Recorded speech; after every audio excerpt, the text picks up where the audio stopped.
नमस्कार। हमारी दुनिया ना कमाल के केमिकल सीक्रेट से भरी हुई है और आज हम इनमें से दो सबसे कॉमन मतलब एसिड्स और बेसिस के बारे में जानने वाले हैं। और ये मत सोचिएगा कि ये सिर्फ किसी फैंसी लैब में मिलते हैं। नहीं, ये तो हमारे किचन से लेकर हमारे अपने शरीर के अंदर तक हर जगह हैं। तो चलिए इनकी इस मजेदार दुनिया में चलते हैं। कभी कभी डिनर में कुछ ज्यादा हो जाता है, राइट? और फिर होती है पेट में वो जलन जिसे हम एसिडिटी कहते हैं। लेकिन कमाल की बात यह है कि इसका इलाज हमारी रसोई में रखी एक मामूली सी चीज बेकिंग सोडा में छिपा है। पर कैसे? भाई, एक चुटकी बेकिंग सोडा ऐसा क्या कर देता है? बस बने रहिए, इसका जवाब भी हमें आज मिल जाएगा।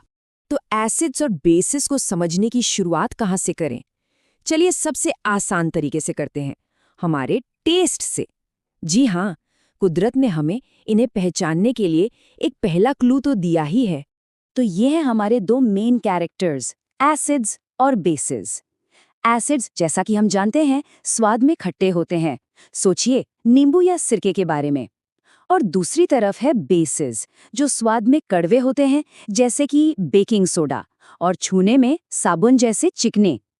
लेकिन हाँ, एक जरूरी बात, हर केमिकल को चखकर या छूकर देखने की कोशिश बिल्कुल नहीं करनी चाहिए। ये खतरनाक हो सकता है।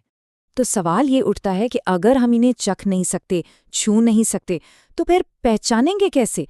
खास तौर पर जब कुछ केमिकल्स इतने खतरनाक होते हैं। तो भाई, इसके लिए साइंटिस्ट कुछ खास जासूसों की मदद लेते हैं। जी हाँ, केमिस्ट्री की दुनिया में इन जासूसों का एक खास नाम है, इंडिकेटर्स यानी सूचक। और इनका काम बड़ा सीधा सा है। ये हमें बताते हैं कि कोई सब्सटेंस एसिड है या बेस। अब ये इंडिकेटर अपना काम करते कैसे हैं? बहुत आसान है। जैसे ही ये किसी एसिड या बेस के कांटेक्ट में आते हैं, ये या तो अपना रंग बदल लेते हैं या अपनी गंध, मतलब एक तरह का विजुअल सिग्नल दे देते हैं। और देखिए, ये इंडिकेटर्स भी कई तरह के होते हैं। सबसे फेमस तो है लिटमस, जो एक पौधे लाइकेन से मिलता है। पर मजे की बात यह है कि इंडिकेटर्स हमारे किचन में भी हैं, जैसे हल्दी और तोर प्याज भी। सोचिए, प्याज अपनी गंध बदलकर बताता है कि सामने एसिड है या बेस। ये वाकई में काफी अनोखा है। अरे, ये तो हम सबने देखा होगा। कभी सफेद कपड़े पर लगे सब्जी के दाग को साबुन से धोया है? वो पीला दाग फौरन लाल भूरा हो जाता है। क्यों? क्योंकि सब्जी में है हल्दी, जो एक नेचुरल इंडिकेटर है, और साबुन होता है बेसिक। तो जैसे ही दोनों मिलते हैं, हल्दी अपना रंग बदल लेती है ना कमाल? किचन में ही हो गया केमिस्ट्री का लाइव डेमो। अच्छा, तो अब हम एसिड्स और बेसिस को पहचान तो सकते हैं, पर अब आता है असली मजा। क्या होता है जब ये आपस में मिलते हैं या किसी और चीज से रिएक्ट करते हैं? चलिए देखते हैं। तो सबसे पहले देखते हैं कि जब एक एसिड किसी मेटल यानी धातु से मिलता है तो क्या होता है। यूँ समझिए कि एक धमाकेदार रिएक्शन होता है। सिर्फ बुलबुले ही नहीं निकलते, बल्कि एक नई गैस भी पैदा होती है। और ये इनकी एक बहुत ही इम्पोर्टेंट केमिकल प्रॉपर्टी है। देखिए जरा इस टेस्ट ट्यूब को। इसमें जिंक के टुकड़े हैं और उन्हें डाला गया है एसिड में, और डालते ही ये देखिए कैसे बुलबुले उठ रहे हैं। ये बुलबुले असल में एक गैस है जो इस रिएक्शन से निकल रही है। पर सवाल यह है कि ये कौन सी गैस है? और इसका पता लगाने का टेस्ट बड़ा मजेदार है।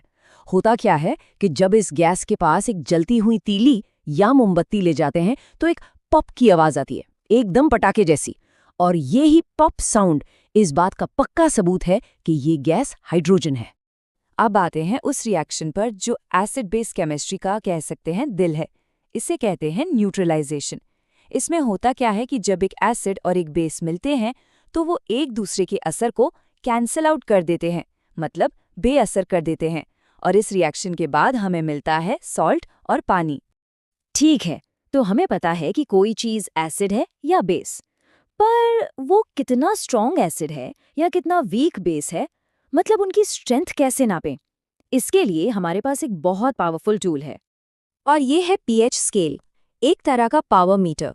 यहाँ पी का मतलब है पोटेंस। ये एक जर्मन शब्द है जिसका मतलब होता है पावर या शक्ति। तो पीएच स्केल हमें किसी भी सॉल्यूशन में हाइड्रोजन आयंस की पावर के बारे में बताता है। इसे समझना बहुत आसान है। देखिए, स्केल के ठीक बीच में है 7, जो होता है न्यूट्रल, जैसे साफ पानी। अब 7 से नीचे जितना जाएंगे चीज उतनी ही एसिडिक होती जाएगी, और 7 से ऊपर जितना जाएंगे वो उतनी ही बेसिक या एल्कलाइन होती जाएगी। सिंपल। और इस चार्ट को देखिए, ये दिखाता है कि हमारी रोजमर्रा की चीजों का पीएच कितना अलग-अलग हो सकता है। एक तरफ नींबू का रस है जिसका पीएच है लगभग 2.2, मतलब काफी एसिडिक, और दूसरी तरफ है सोडियम हाइड्रोक्साइड, एक बहुत पावरफुल बेस जिसका पीएच 14 के करीब है, और बीच में है हमारा पानी, पीएच 7 पर। तो ये पीएच स्केल सिर्फ लैब में काम आने वाला कोई नंबर नहीं है, इसका हमारी, आपकी, हम सबकी जिंदगी पर सीधा असर पड़ता है। पर सवाल है कैसे? चलिए देखते हैं। सोचकर देखिए, हमारा शरीर जिंदा रहने के लिए 7 से 7.5 के बीच का पीएच बैलेंस बनाए रखता है, बस इतनी सी रेंज में।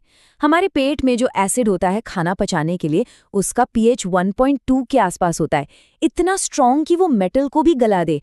और तो और, हमारे दांतों की सड़न भी तब शुरू होती है जब हमारे मुंह का पीएच 5.5 से नीचे चला जाता है। मतलब ये पीएच बैलेंस वाकई में लाइफ एंड डेथ का मामला है। अरे हाँ, न्यूट्रलाइजेशन का एक और बढ़िया रियल लाइफ एग्जाम्पल है।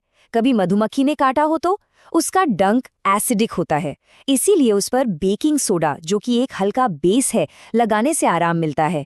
वो एसिड को न्यूट्रलाइज कर देता है। देखा, फर्स्ट एड में भी केमिस्ट्री है।